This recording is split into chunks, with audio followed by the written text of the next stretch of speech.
Our ancient connections may not be obvious to this group. Our ancestors adapted to different climates, and as a result, humans are now among the most physically varied-looking species on the planet.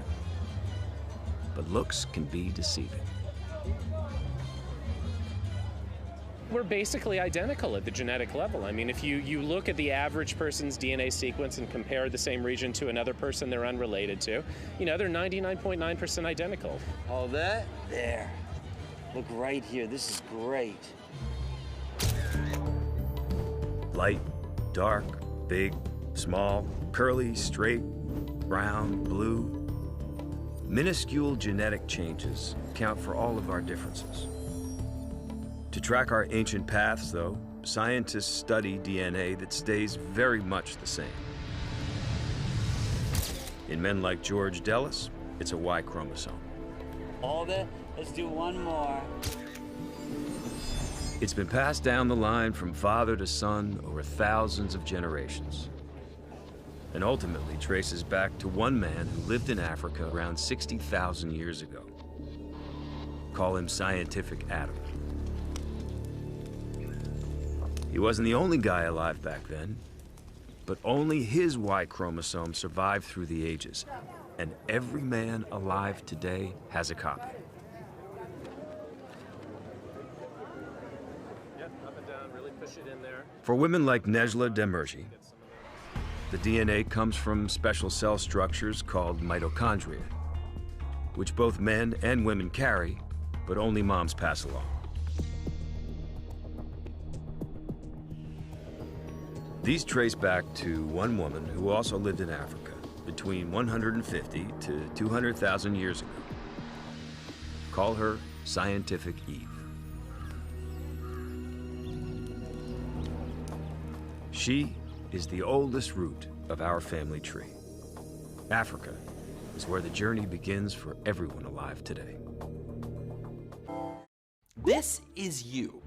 And these are your ancestors, a huge pyramid stretching into the past and balancing right on your head. How many ancestors do you have? Well, you have 2 parents, 4 grandparents, and 8 great-grandparents. 4 generations back, your direct ancestors total 30. If we continue down this line, doubling every step, just 40 generations ago, we'd find 1 trillion ancestors all living at the same time, which is ridiculous. That's not only more people than have ever been alive, it's more stars than are in the Milky Way. Since our species came on the scene 200,000 years ago, there have been maybe 7,000 or 8,000 generations of humans leading up to you. So where are all your missing ancestors? Clearly there's been some inbreeding. We're not talking banjo-playing King of Spain Cersei Jamie inbreeding, but every family tree inevitably grows forks. Before Tinder, choices for mates were often limited to as far as you could walk.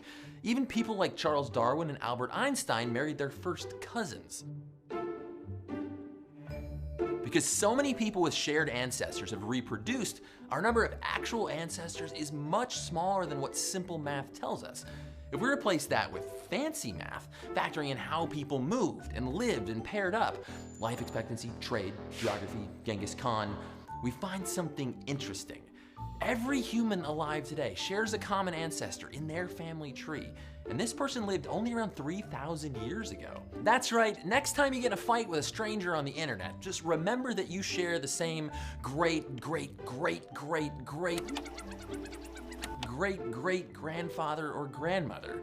But we don't know who that person was. The math tells us they must have existed, but they didn't leave fossils or artifacts or like a note or something.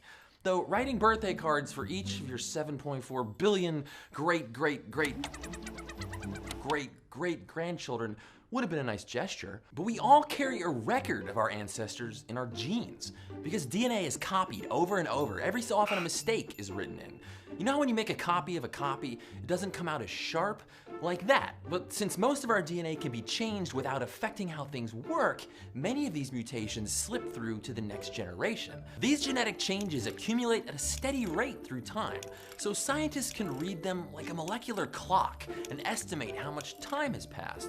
And which changes individuals share tell us how closely or distantly related they are. Humans seem really different, but on a DNA level, we're remarkably similar. Groups of chimps in Central Africa living right next to each other show more genetic variation than we find in the entire human population. Now, this genetic similarity tells us that our species is new in the big scheme of things, and that at one point our population was small, maybe as few as 10,000 of us. To put that in perspective, that's only a third of your average Bruce Springsteen crowd. Sorry, boss. Today, any two humans only differ by about 1 out of 1,000 DNA base pairs. But our genome is so big, that's still millions of single-letter differences, or SNPs, for single nucleotide polymorphism. We tend to see combinations of these changes, chunks of SNPs, associated with different geographic locations. Now, companies that test your DNA ancestry, they read thousands of these single-letter changes in your genome to make a sort of signature of your unique genetic variation. Then they compare your signature to thousands of reference individuals from various parts of the world, and do a bunch of fancy math to see which parts of your genome most likely came from certain geographic areas. My genetic results pretty much look like this. My ancestors on both sides of my family are from Northern Europe and Scandinavia, which explains my last name, why I'm tall, why I don't tan, and also why I carry more Neanderthal DNA than 2/3 of people. If you're confused why I have Neanderthal DNA, you should watch our last video. I didn't find any surprises, but many people learn about ancestry they didn't know they had. Where we come from isn't always obvious on the outside, but DNA doesn't lie. Before using math, we identified an ancestor not too long ago that's related to all of us. But that person's genetic influence has been shuffled so much it's invisible in our DNA today. Is there someone whose genes have been passed on, unbroken to today? Some leftover fingerprint from the mother of everyone alive? There is. You have a 47th chromosome. It lives in mitochondria. The powerhouse of the cell. Okay, so we're doing that again. Mitochondria used to be free swimming. They have their own genetic material.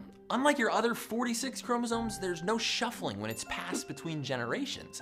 And what's more, all your mitochondria came from your mother's egg, not your father's sperm. They trace an unbroken line of ancestors stretching back through every female in your family tree.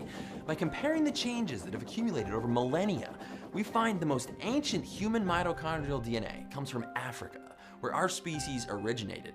We can even trace it back to one woman, about 150,000 years ago. Other Homo sapiens females lived alongside her, but only her lineage lives on today. All other Homo sapiens lineages are extinct. This is mitochondrial Eve, and every single one of us descend from her. In the truest sense, we really are family, even if we're just 100th cousins or something. Today's audience was separated into two groups. Not on the color of their skin were they separated when they arrived. They were separated based on the color of their eyes. But they have no idea that they were separated. What we did was treat each group differently, discriminating against the people who have blue eyes, catering to those people with brown eyes. Come on, come on, come on, come on. What color are your eyes? Blue? Over there. Put it on. No, no, no. Over there. Blue? Over there. The blue-eyed people were pulled out of line, told to put on a green collar and wait outside. When the brown-eyed people arrived, they were told to step to the front of the line. Audience members with brown eyes were allowed to enjoy coffee and donuts. The blue-eyed group became upset when they saw the brown-eyed people were being seated first. What are they doing in there? Diversity expert Jane Elliott helped set up the experiment. I've been a teacher for 25 years in the public, private, and parochial schools in this country, and I have seen what brown-eyed people have done as compared to what blue-eyed people do. And it's perfectly obvious. And if I didn't believe it before this morning, you should have been here this morning when we brought these people in here. Feeling discriminated against, the blue-eyed audience members were visibly upset. She was rude to us, all of us. Yelled at us, called us names, pushed us aside. She was rude.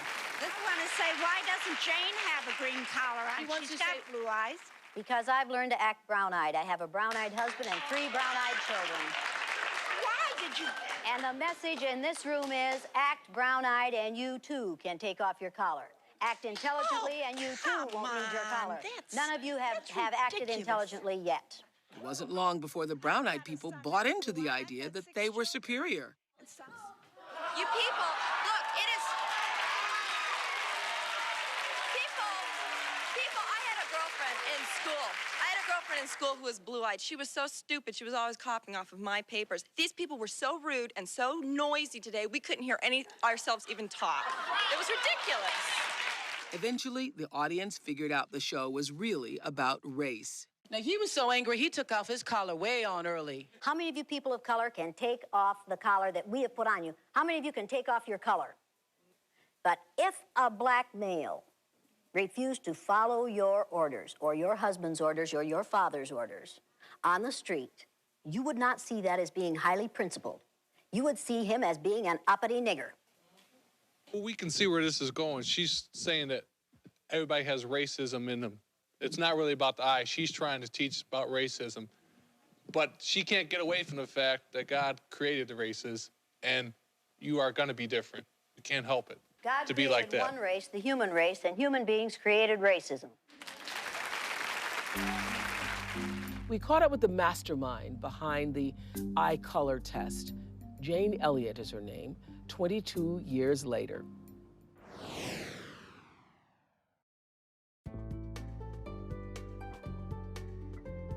I loved teaching. I started the blue-eyed, brown-eyed exercise because Martin Luther King Jr. had been one of our heroes of the month in February in my third grade classroom, and he was dead at the hands of an assassin. I hate to talk about this because every time I talk about it, I remember how it felt that day. I was going to have to go into my classroom and explain to my students why the adults in this country had allowed somebody to kill hope, because Martin Luther King, for me, was hope for this country.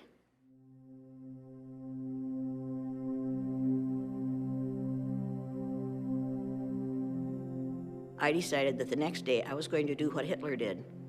I was going to pick out a group of people on the basis of a physical characteristic over which they had no control, separate them according to the color of their eyes, treat one group badly and treat the other group very well, and see what would happen. Eye color and skin color are caused by the same chemical, melanin. There is no logic in judging people by the amount of a chemical in their skin. Pigmentation should have nothing to do with how you treat another person, but unfortunately it does. Give me a child at the age of 8, let me do that exercise, and that child is changed forever.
Bye.